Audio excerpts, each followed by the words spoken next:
And as the music fades, we welcome you to this episode of Season 4 of the Dr. Tech Show, where myself, Pauline Roche, and Sweyn and often guests talk about digital topics, including the world of online communications and digital inclusion, in a show which is the brainchild of digital storyteller, the late John Popham. So welcome to the show, Sweyn. Great to see you again, as always. Hello. And how has the weather been this week where you are? The weather has been very variable, but that's normal for this time of year. Today, it's bright and fresh and not too cold, so we'll take that. And here in Birmingham, it's also bright. I haven't been out in it yet, so I don't know whether it's cold or warm, but I'm cold in my flat, so I've got the heating on for not the first time, but recently it's been going on again, so my bills will be going up. So yeah, not great, but glad to be here and presenting this show again.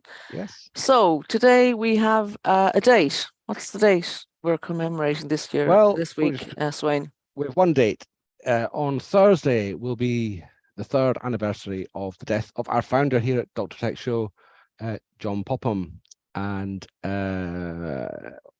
we just thought we could remember him a bit and say a few words about what his life was and how we remember him and all that sort of thing. If I can work out how to share a screen, that would help. So let me share the screen here. So there he is. John was an amazing character, really. Civic storyteller. He liked that title. Social entrepreneur, and he was also at one stage the 20th most influential person in the world on digital inclusion. I think that was in 2016, and I think that's it there. Fantastic. Yeah, so he founded the Dr. Tech Show, and he did so by writing a blog post, which was typical enough. He said, "I'll be broadcasting a live tech surgery on my YouTube channel every Monday at 12 noon UK time. This is something of an experiment. I've been trying to find a way to reach out to digitally excluded people and test ways of getting them online on a mass scale. For a long time, I've thought that BBC local radio is the best option. I still do, but radio stations have their own agendas, and it's very difficult to get airtime for this sort of thing. But of course, the big irony is trying to use digital channels to reach out to people who don't use digital channels." Well, we know all about that, don't we? Yeah. The Dr. Tech Show, which is the title, if anybody's wondering what this title is, it was taken from the nickname given to John by a BBC Radio Leeds presenter. So they called him Dr. Tech on BBC Radio Leeds. And the show will be a Zoom meeting live streamed on YouTube, which at the time sounded like rocket science to me. But there we are. By using Zoom, I am allowing the opportunity for people to join remotely via video conferencing. And the other thing about Zoom is that you can call in from any telephone, so that there is the possibility of someone who's digitally excluded calling in that way. Safe to say, Pauline, I don't think that really came to be a thing. That didn't take off. No, it didn't really. No. It's still technically possible. Not yet. Yeah, still is technically possible. So we might stage something time. But anyway. John immediately carried on with his blog. "I'd be very surprised if that happened." Well, there we go. "The initial target audience will be the people who want to get their digitally excluded friends and relatives online, but are struggling to do so. And to that end, John was collecting stories of people's efforts to get their digitally excluded relatives and friends communicating digitally during COVID-19. And he was using at the time the hashtag #late adopters on what was then called Twitter." And that's you, Pauline. Digital WM News newsletter has lots of inspiring examples of how, in particular, voluntary organizations are using digital tools at the moment. So this is 3 years ago. So please join us for the first live Dr. Tech Show on YouTube on Monday, the 18th of May. Click here to join the show, he said. So there we are. That was how John launched the show. Absolutely. And it was a joy to be. We just came forward, didn't we? He kind of asked for volunteers, and you and I stepped up. So it was serendipity and a joy, really, because it was. Yeah, it was just great to be involved with anything that John was organising. So it was a pleasure to be involved. Well, from my point of view, I remember I never actually ever met John in person. And for me, the thought that we could have a chat every week was brilliant. I was just up for that, apart from Yeah. anything else. And now it's you, Pauline. It's just I as know. well. I was going to say it's just as good. It is just as good, but it's sad as well. Yeah. So we miss him and we celebrate him, and we're glad to be carrying on his legacy. And as we know, this was just one of a huge range of work and interests that John had and pursued with tenacious energy and mostly good humor. I mean, obviously he had his moments about, when things weren't so great, but on the whole, John was a pleasure to be around, we thought, and got on with him very well. He pioneered the use of digital storytelling for non-profit organizations to tell their stories, to raise their issues on the national agenda and change public perceptions of the clients they work with. He had a national reputation as the leading edge of working with social media and new technologies in principally the non-profit sectors. He achieved a major international profile in 2011 when he arranged the first ever live broadcast of a village cricket match using the hashtag Twicket, TWICKET, and this achieved widespread media coverage, including a 30-minute interview on Radio New Zealand.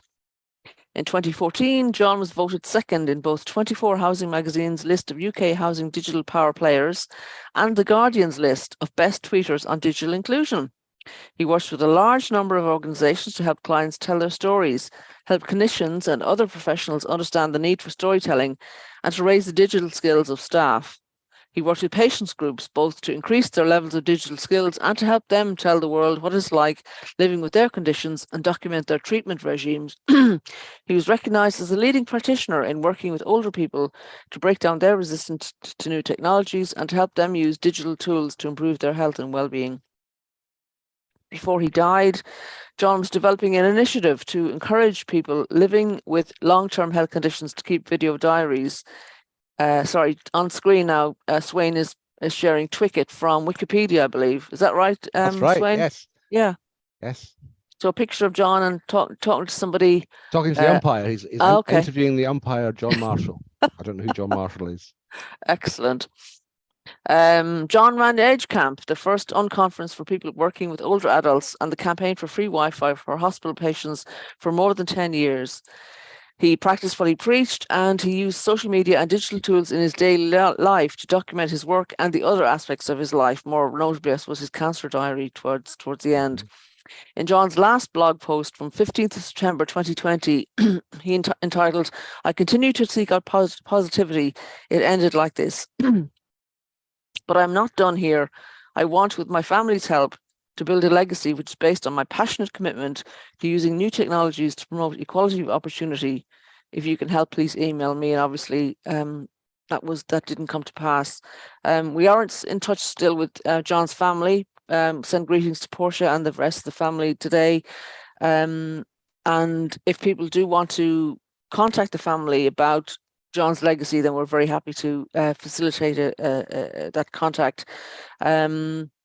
And we're just proud and pleased to have been able to carry on John's legacy, even in a small way, with doing the Dr. Tech show. And I hope he'd be pleased with what we've been able to do. We have some statistics. He'd find plenty to poke fun at, I'm sure. Yes, he wouldn't agree with everything we've done, I'm sure. But no, I'm sure that would be the nature of the contact. But we did some looking at statistics over the last couple of days, and out of 110 shows over 3 seasons, we've had 4,635 viewers, which we're very pleased about, and 92 guests. We thank them for their support and coming on the show to talk to us about online communication and digital inclusion, both as regular guests and as individual one-offs. If you have helped people to get online and/or want to talk about online communication and digital inclusion, please contact the show. So we're proud of the work that we've done. I was delighted to be part of John's team in getting this on the air and continuing it on. I think we've done a good job continuing it on. Well, we're still here, so it can't be that bad. Yeah, exactly. We're devoting our time to it, so hopefully other people also find it regular. We know our numbers aren't huge. It's a niche interest, but we've achieved, I say nearly 5,000 viewers, so we've obviously reached some of the parts. One of these days we'll go viral, Pauline. One of these days. One of these days. One of these days. Just have to find the right combination of presenting and guest. But our guests have been great and very generous with their time. They certainly have. We've had an So we amazing thank them. variety and Yeah. range of people joining us just to chat about, John word, chat about all things to do with, well, digital inclusion mainly, but other things too. Yeah. Professional development, skills, even a bit of energy saving, all though focused on hoping and working towards greater equity of opportunities for everyone through the digital stuff. Absolutely. So if you've benefited from the show, if you've got a story to tell about being online, we'd love to hear from you. We're always looking for new guests. I'm constantly trawling my LinkedIn account for possible new guests or return guests. So please do contact us again. I've come to the theory that you just know everyone in the world, Pauline. You come up with so many guests. I've been lucky, and often it's just somebody tweets something. I know. We'll still call it Twitter, I think. And you know, and then you invite them to come on the show, and they say yes. So you know, people are glad to be here. Yeah, so it's great to have this channel, and long may it continue.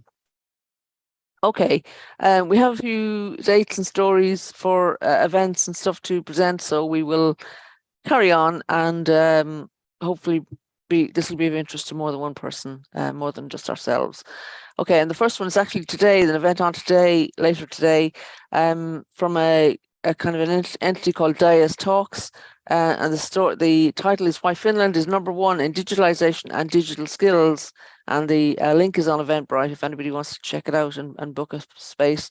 And this is visiting fellow Vivi Korpela from Finland, as she discusses the topic of digital inclusion in Finland. She will explore how Finland is the front runner of EU countries when it comes to digital skills and digitalization, national policies and norms, and what important lessons Canada can learn. So obviously this is targeted at a Canadian audience, but I think anybody can tune it. You know. Oh wow! I hadn't noticed that. I hadn't noticed that detail, that it was actually a Canadian event looking at Finland. I'm almost definitely going to try and join in that if I'm free. Yeah, I think it's 4 o'clock today. Is that right? Yeah, that's perfect. Yeah, cool. Yeah. Vivi will also share how her work at the Centre of Excellence in Research is contributing to improving the digital divide in Finland, and her presentation will be followed by a moderated fireside chat with Alice Zhu, Digital Director of the City of Toronto, and an audience Q&A. So yeah, I think that if you have time today, I think that sounds like one to be recommended. In terms of time, Sweyn, is there a gap? Is there a time difference between Finland and? Finland is 2 hours ahead of the UK. So the time might be different? I would say watch the time. Yes. See what the time actually is. Just check that it's. I think Eventbrite will present you the time wherever you are, if you're logged in. But there's an image there, so that could mean that it's a different time. Mm-hmm. Okay. Oh no, it's 4 p.m. Eastern Daylight Time, so that's 4 p.m. New York time, which means it'll be 9 o'clock at night, I think. Okay. Well, then plenty of time to sign up. Yeah. For anybody who wants to. So yeah. Cool. Okie doke. And tomorrow is the second part of a discussion that our friend Casper Kennerdale at Clear Community Web is running, called What Could AI Mean to You? A discussion for older people. And I went to the first part of this and I found it really interesting and very participative. So I think John would have been delighted with the participation by including older people. In fact, mostly older people on the call. I think it's some of the people that Cass has been working with over the years in London. So it was great to see that. And the blurb says, we follow on from our last discussion about AI and we'll start to consider some of the other uses in society and the role we have as a community to play. Last time we explored using Bard or ChatGPT as a tool to help us to gather information or help us to create templates for more important letters so the internet is less overwhelming. This time we will touch upon uses within a care setting as well as some of the ethics around it. It was a really good talk, I must say. A discussion. Great. Yeah. I think AI is one of these things where everybody needs to just get used to the ideas and what it all means, and the more opportunities for discussion like that, the better, I think, because it sort of demystifies what it actually is and puts in context what the possibilities, the risks, the opportunities, whatever it is, are. Yeah. Let me know. It was refreshing to see a number of older people talking about how they are using it and kind of experimenting with it. The Bard is the is that the MSM version of You're asking me. it's a yeah, I am A asking. technical detail now. I am. Sorry Bard. about that. I should have Bard checked AI. that Let out me before. I'll Yeah. keep talking. I'll I see will. if I can Okay. find the answer. Yeah, so they people were kind of had been experimenting with using. I mean, it's doing a search online, but it's more kind of targeted, and people were Google. had used it. It's Google. Okay. Yeah. So it's a Google search, Google So, AI, Google AI. yeah. Okay. So yeah, I mean, if other people who are listening you have used it and want to talk about it, we'd love to hear again from users. And we will be joined by Casper actually himself at some stage, not today, but another time in this season, because we were supposed to have him last season or late last season, and we missed out. So we're hoping to catch up with him again this season. He's always doing great stuff, and I'm no surprised that he's having these conversations with people. Making it a commonplace sort of thing for people to think about and talk about. Yeah, that's what we need. So well done, Casper. Good work there.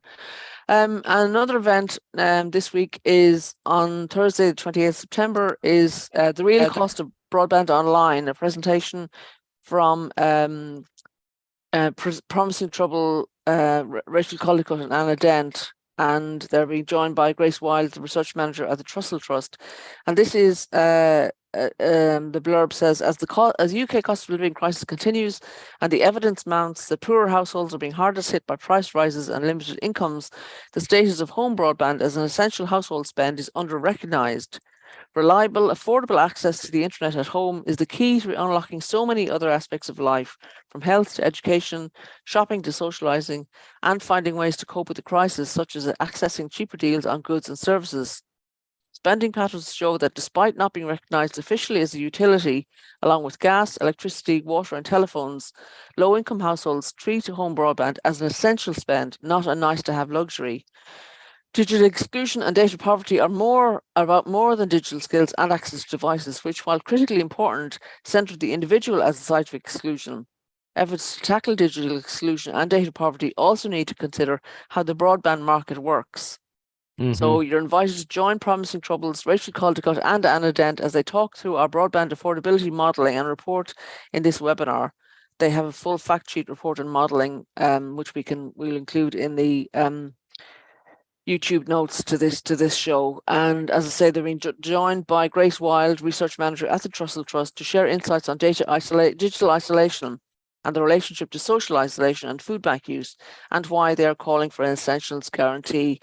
So this is not the first time people have talked about the minimum digital living standard, including access to broadband. We know our friends at the Good Thing Foundation, including Simeon Yates, talks about this regularly. But the more people talking about it, the better. So again, this is something we'd encourage people to take part in. Rachel is someone I know from previous work, and she's always great and on top of what's important in the world.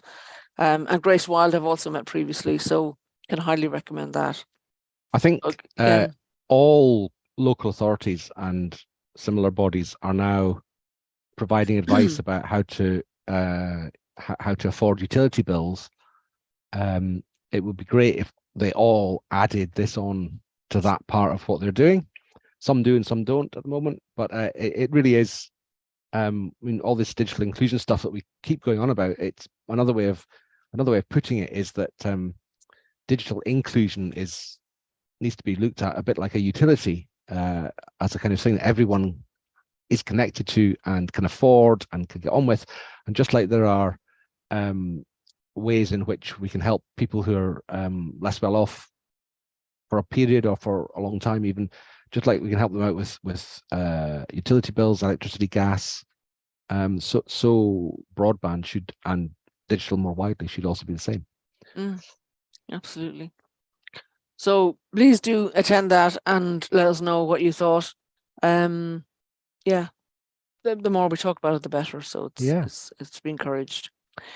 Okay, so we have picked up some stories in spite of X now wanting to charge for TweetDeck, unless you have, or you have to be blue ticked or something. There's some qualification now. You can't just have I don't TweetDeck know. the way you used to. So it's a little bit more difficult to pick up stories.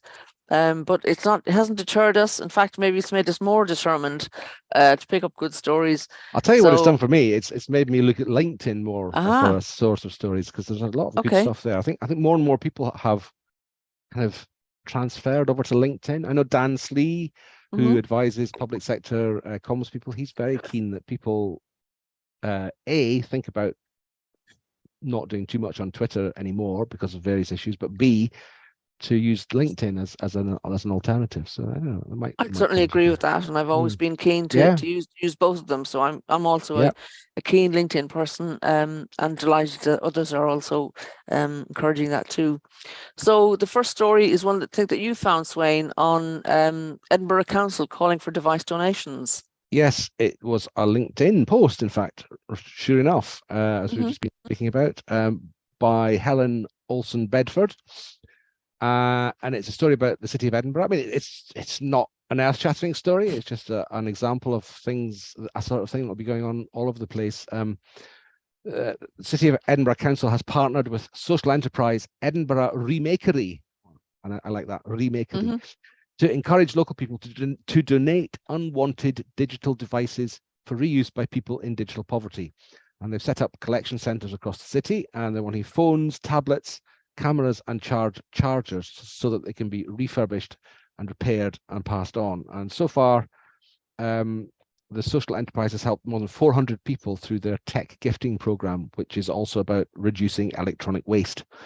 So Edinburgh Remakery also estimates that it has helped to save 83,087 kilograms 83,087 kilograms in CO2 emissions in 2022, equivalent to 100 million smartphones being fully charged. Wow.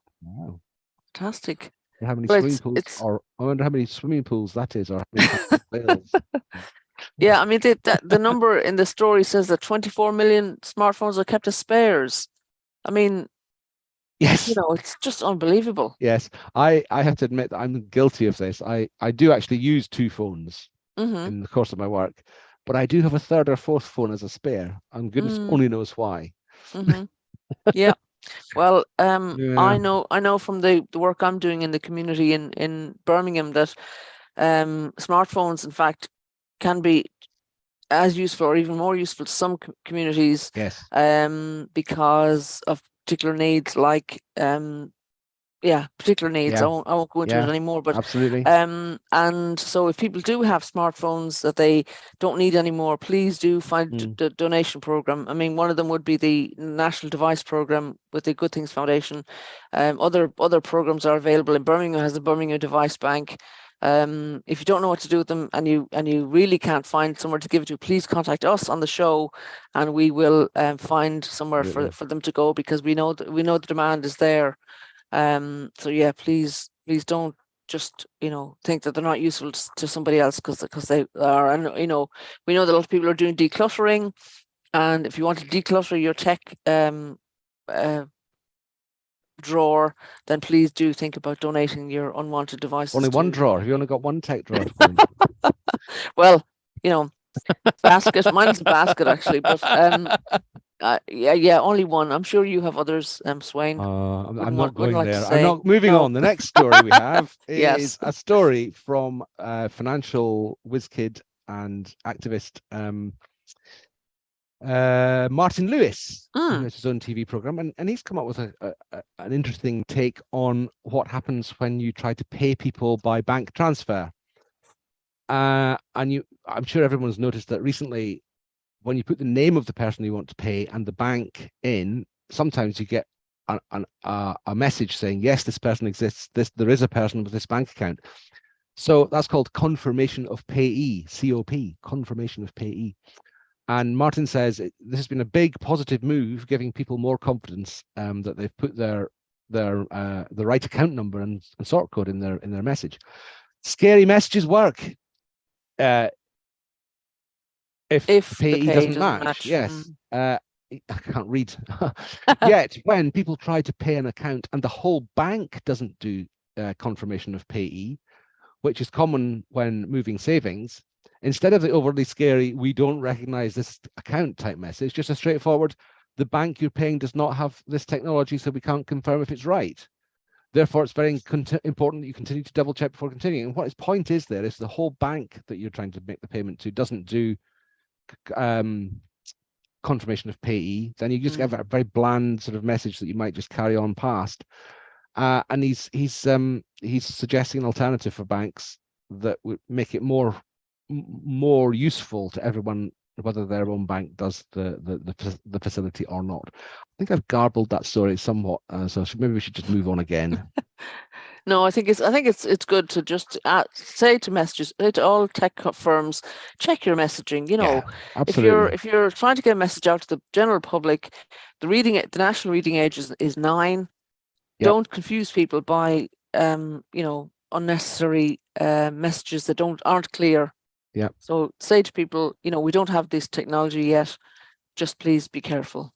I've just noticed someone has commented on that tweet to say, or we could tighten regulation and make sure all banks do this, which would also be a good idea. Good alternative, yes. So yes. Banks, if you're listening, we'd be happy to encourage you to do that. We mean you, banks. Okay, the next story is from our old friend Ciara Allman, and the title is Access Denied, Socioeconomic Inequalities in Digital Health Service. And this is a new report from the Ada Lovelace Institute based on research that she led while a researcher there on the lived experience of health inequalities alongside a brilliant group of peer researchers from the APLE Collective. And the report features unique insights on the promise and pitfalls of digitized healthcare, with audio clips of the peer researchers speaking in their own words embedded throughout. And John would have loved that because, having people talk in their own voices about what was important to them was key to what he encouraged. Ciara goes on to say that the UK's health and social care system increasingly relies on digital services and the flow of patient data to deliver care to tens of millions of people. Digital transformation is intended to fuel innovation and efficiency and improve patient experience. However, there is a risk that digital healthcare can exacerbate existing health inequalities. For people involved in commissioning, developing and deploying digital health service, it's important to identify practical ways to mitigate inequalities and ensure the benefits of this technology are felt by all. Failing to do so can prevent people from accessing the care they need and widen health gaps between those who are able and those who are unable for a variety of reasons to use these services effectively. So she says that over the last 3 years, the Ada Lovelace Institute, in partnership with the Health Foundation, has explored how the accelerated adoption of data-driven systems and digital health services interact with health inequalities in the UK. And in the report, they sought to understand how people who have lived experience of poverty and ongoing health concerns are impacted by health inequalities when interacting with patient-faced digital health services. So again, I think a call to action for the digital health services to be more mindful of the people who they're trying to serve, to make sure that they don't get left out. It's really important. There's been a great move in public services away from kind of just providing stuff that the providers think is a good idea. A move from that to including service users, as we call them. Terrible term, but use it for now, in the design of new services. And it's a bit of a disappointment, really, to think that during the period when that's been the strongest driving force in how services are designed, we're still getting this bad design. That's what this is.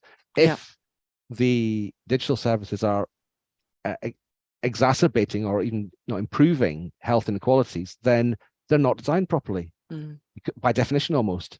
Yeah, so it'd be good to have somebody on sometime who could talk about that side of how systems come into being and how they're made available to people in ways that make sure that they're usable to all those who need to use them. I think we should look for a guest Well, on that topic somewhere. I've got a couple of ideas, but I'll not mention anybody without asking them first. Well, interestingly, I have approached somebody online on Twitter, someone I know, Ariel Tai from Wales, and I think she's talking about service design in the work she's going to be doing in Wales, so she may come Good, on yes. and That sounds help with great. that part Yeah. of that discussion, so that'd be great. Okay, the next one is one you found, another again on LinkedIn, Sweyn. Again on LinkedIn, we're doing well on LinkedIn this week. Yeah. This is a new website. It's based in the US. It's called The Markup. And it's I've lost my place in the it's a new organization, and they've released a report from the US Center for Democracy and Technology, which is not something I'd heard of before. And it's outlining where schools, meaning colleges, I guess, in the US are failing to protect students from technology-driven discrimination. So it's kind of similar to the last story, but this time in education in the US. Got an article on the new US website, The Markup, deals with this. The website strapline is that it's challenging technology to serve the public good. So we're all in favor of that.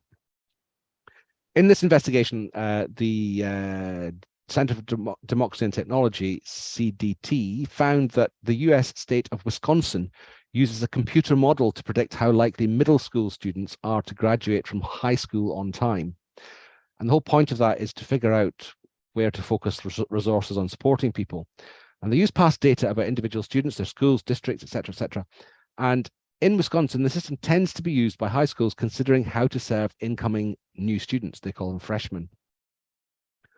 But the report cited some research out of the University of California to say that looked at 10 years worth of data from the Wisconsin system and found being labeled high risk and therefore targeted for additional services may not make actually any difference to what happens to you. So they would go through all this digital stuff only to have no impact particularly on what happens to your education.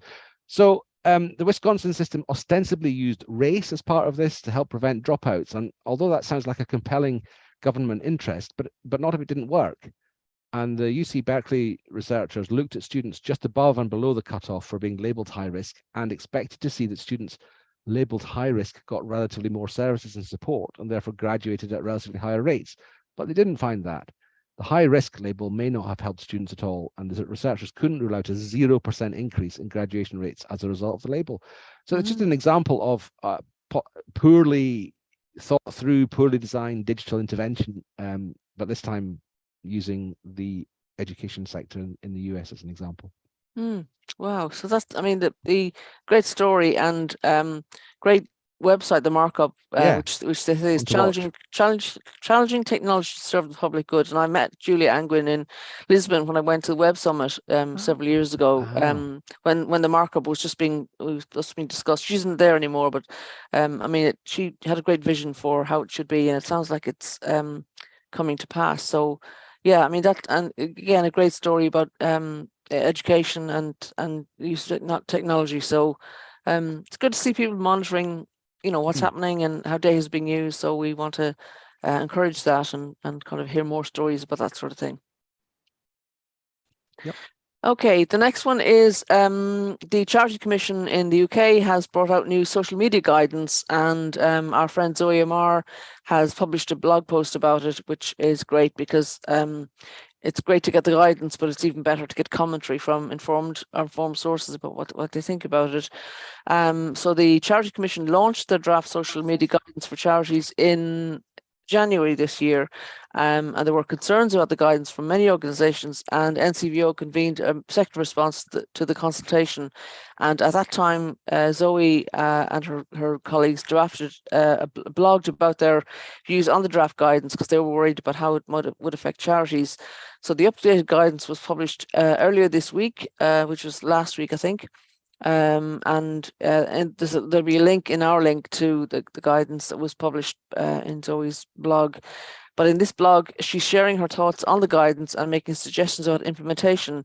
including how you can make it part of your charity's digital strategy, and looking at all of these things in the context of the challenging climate she says we're seeing on social media, which she believes may get more difficult in 2024, which is a call to action again for us out here on the front lines. So she says that it's good that the guidance fleshes out its original advice on charity social media policies and has some genuinely helpful detail, such as a checklist of what your policies should contain and links to useful resources such as those of the Media Trust, which is another charity. Which charities who are new to social media or who need support around managing risk will find useful.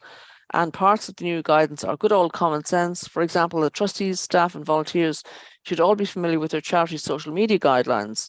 Okay, who in a charity can say that they're familiar with their charities, and as a trustee or volunteer can say they're familiar with the charity's social media guidelines? I think not everybody is the most safe thing to say about that. She says goes on to say it's helpful that the Commission has included managing the risks of being unduly associated with the comments made online by partner organisations. Now that makes it a much bigger pool that we're fishing in now. She says this is a sensible thing to do, and you might want to plan how your charity would respond if, for example, a corporate partner was embroiled in a scandal. Of course, this raises the question of how your charity should manage this risk, which she says she would interpret as being proactive about keeping an eye on what partner organisations are saying online and having a plan for what you would do if you notice content which didn't align with your charity's values. This is not, however, spelled out in the guidance, which simply states that charities should manage the risks. So broad interpretation there. She goes on to say the tone of the updated guidance is also more balanced and proportionate than the draft, which is good to see. However, she does wonder if very cautious trustees, particularly if they are involved in running the channels at a small charity, might be a little nervous about the actions they now need to take to manage risks. She finishes by referencing the Russell Brand allegation situation and says this kind of cultural war is just a taste of what we may see in 2024, with elections due to take place in the UK, US, India and Russia. It's inevitable we will see more polarization, misinformation and disinformation online, with civil society caught in the backdraft. And it's likely to get worse because we may see bad actors using AI to create content such as deepfakes and fake voice notes. Zoe says she's worried about the sector amidst all of this. One of the things charities do is speak truth to power. It's hard to do this when there are people online who have a murky relationship with the truth. However, she concludes to say the answer is not to leave social media, nor should you be dialing it down. It's essential that charities are on there to campaign, to fundraise, and to reach the people we need to support and work alongside. You just need to be prepared for challenging situations, and the guidance is a good starting point for managing the risk that comes with this. The final and most important thing she says we must do is to look after the people who are working on our channels. Social media can bring amazing opportunities for charities, and it can also be a very difficult environment. We need to make the well-being of those who manage our social media a priority. And she says she hopes trustees will realise this is as important as implementing the guidance. So I think that's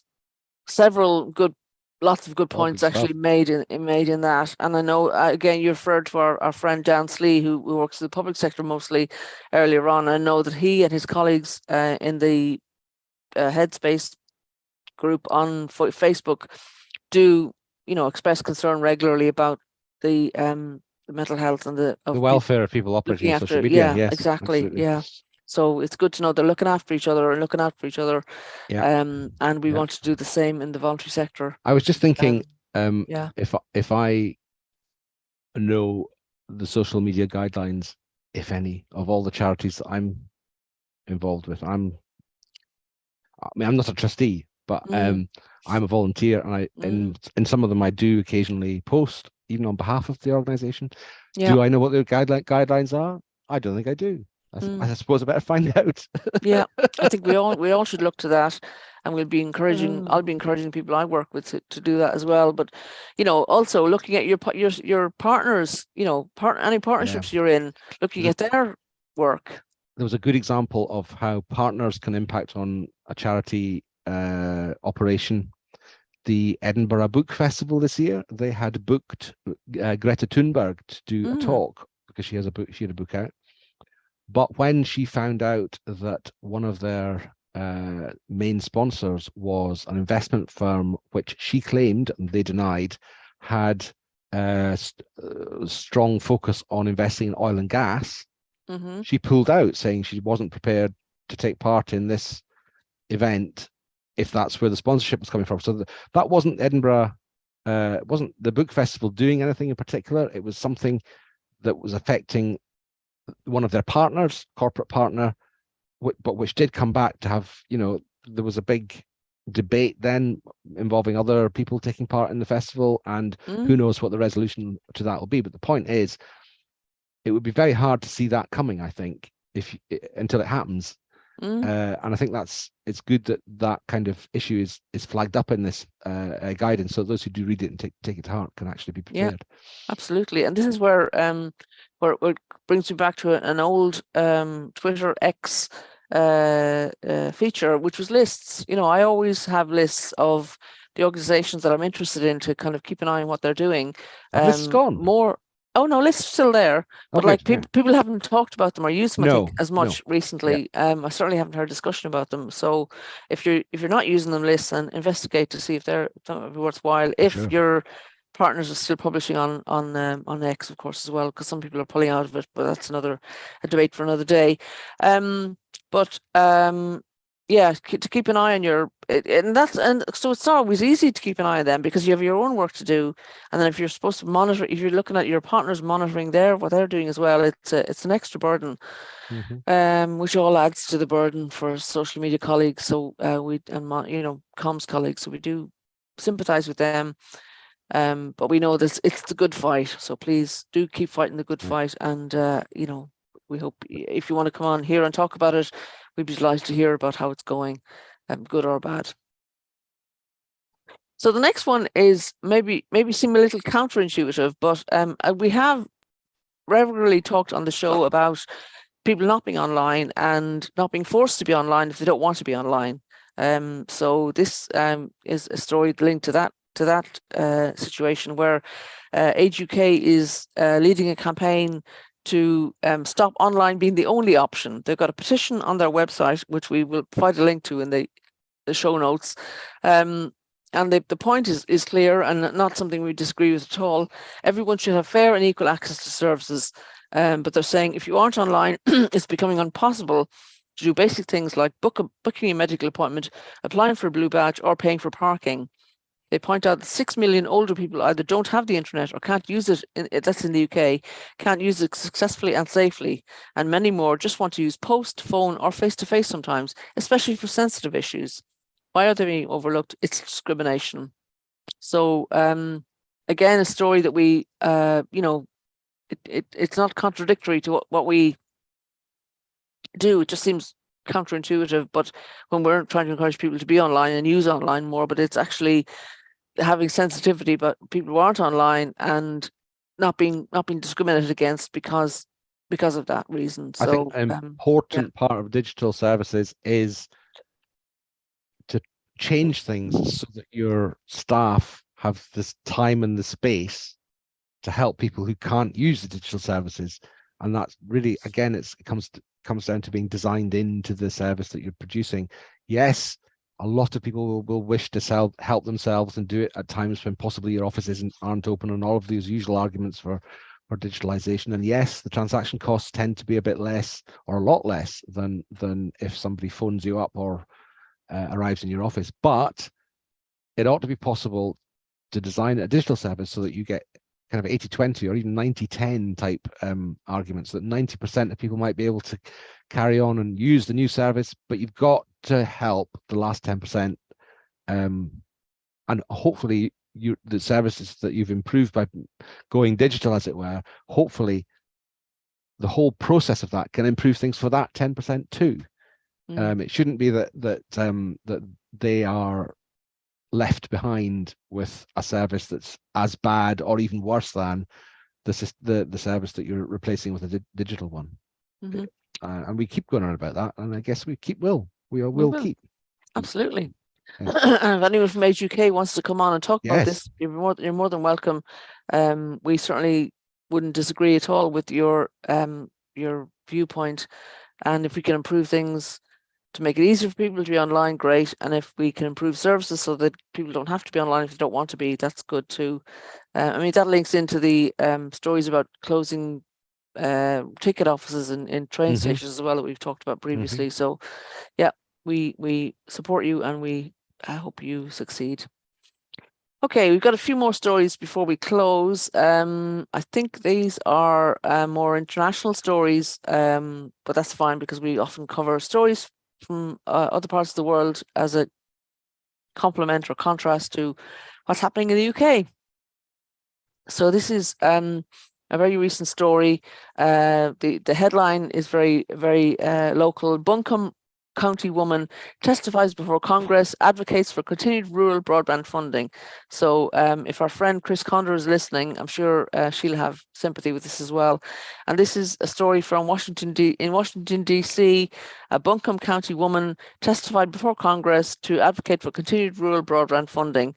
Sarah Nichols is Senior Planner for Land of Skye Regional Council, a local government development district serving Buncombe, Haywood, Henderson, Madison and Transylvania counties. I didn't know Transylvania. Who knew there was a Transylvania county in Washington, D.C.? Yeah, well, there you go.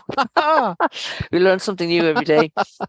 So Sarah's asked Congress to continue funding the Affordable Connectivity Program, or ACP, which has connected 21 million Americans to the internet with federal subsidies.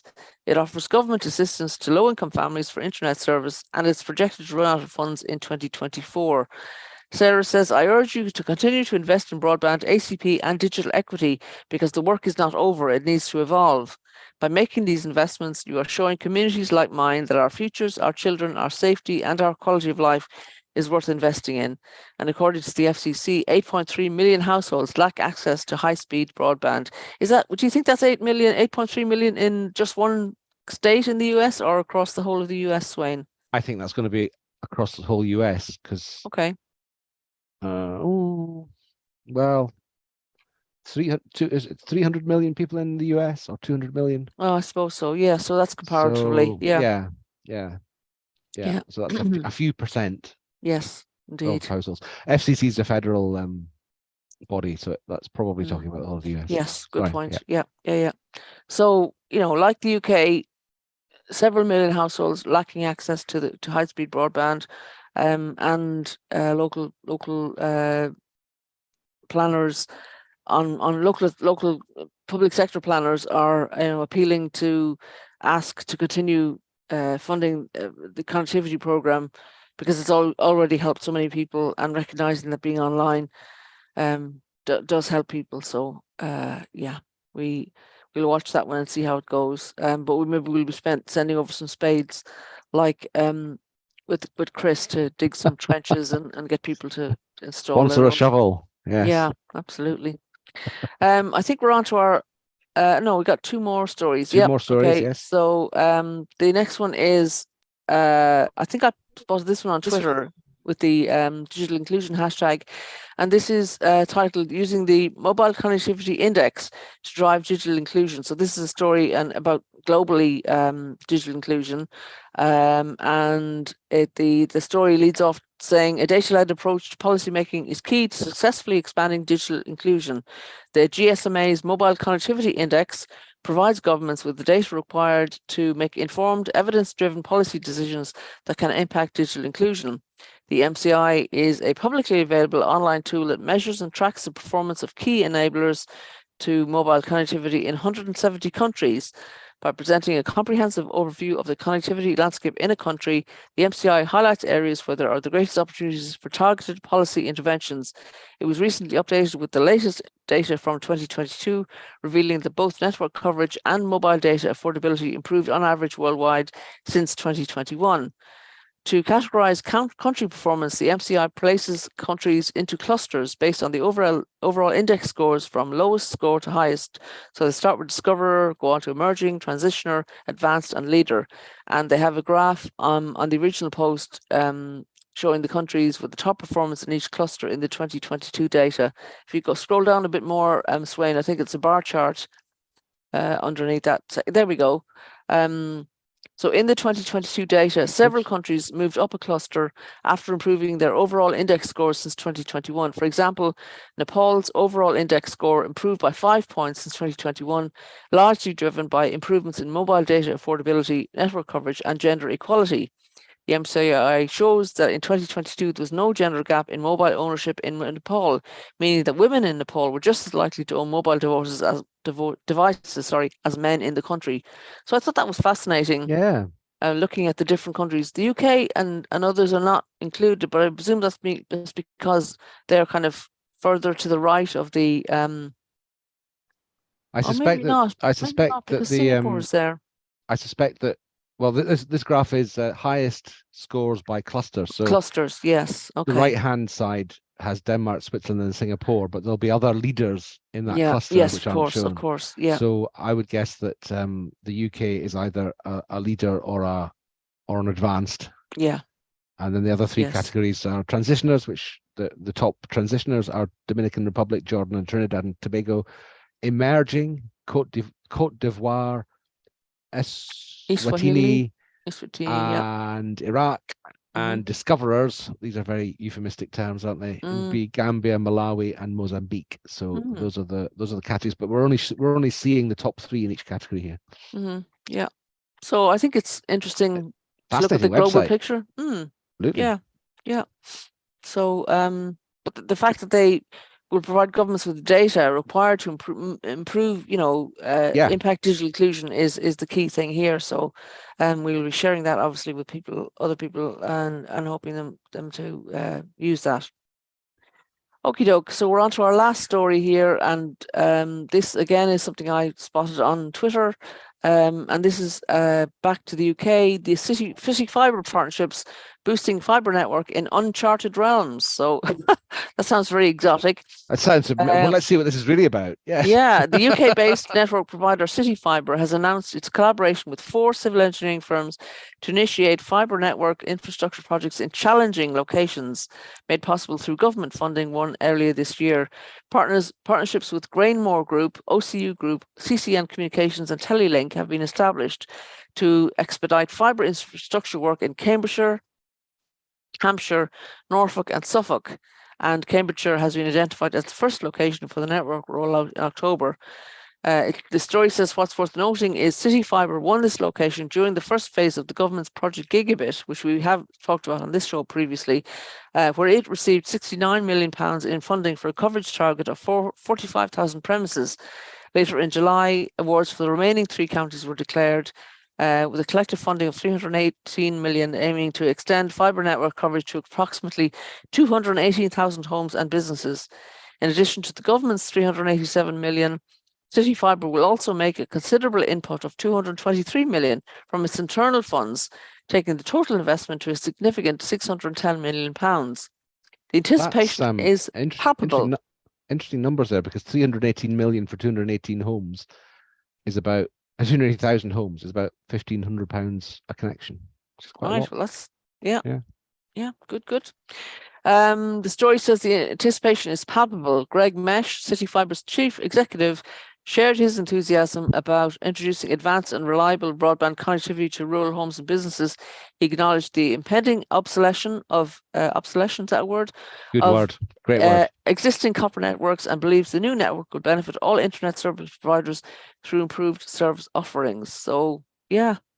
Yeah, it's good. We might invite Greg to come on the show and talk about what it's been like to get the money and to be putting that into, and who they've consulted with, back to the co-design story, to hear about what they think has been important in making that available.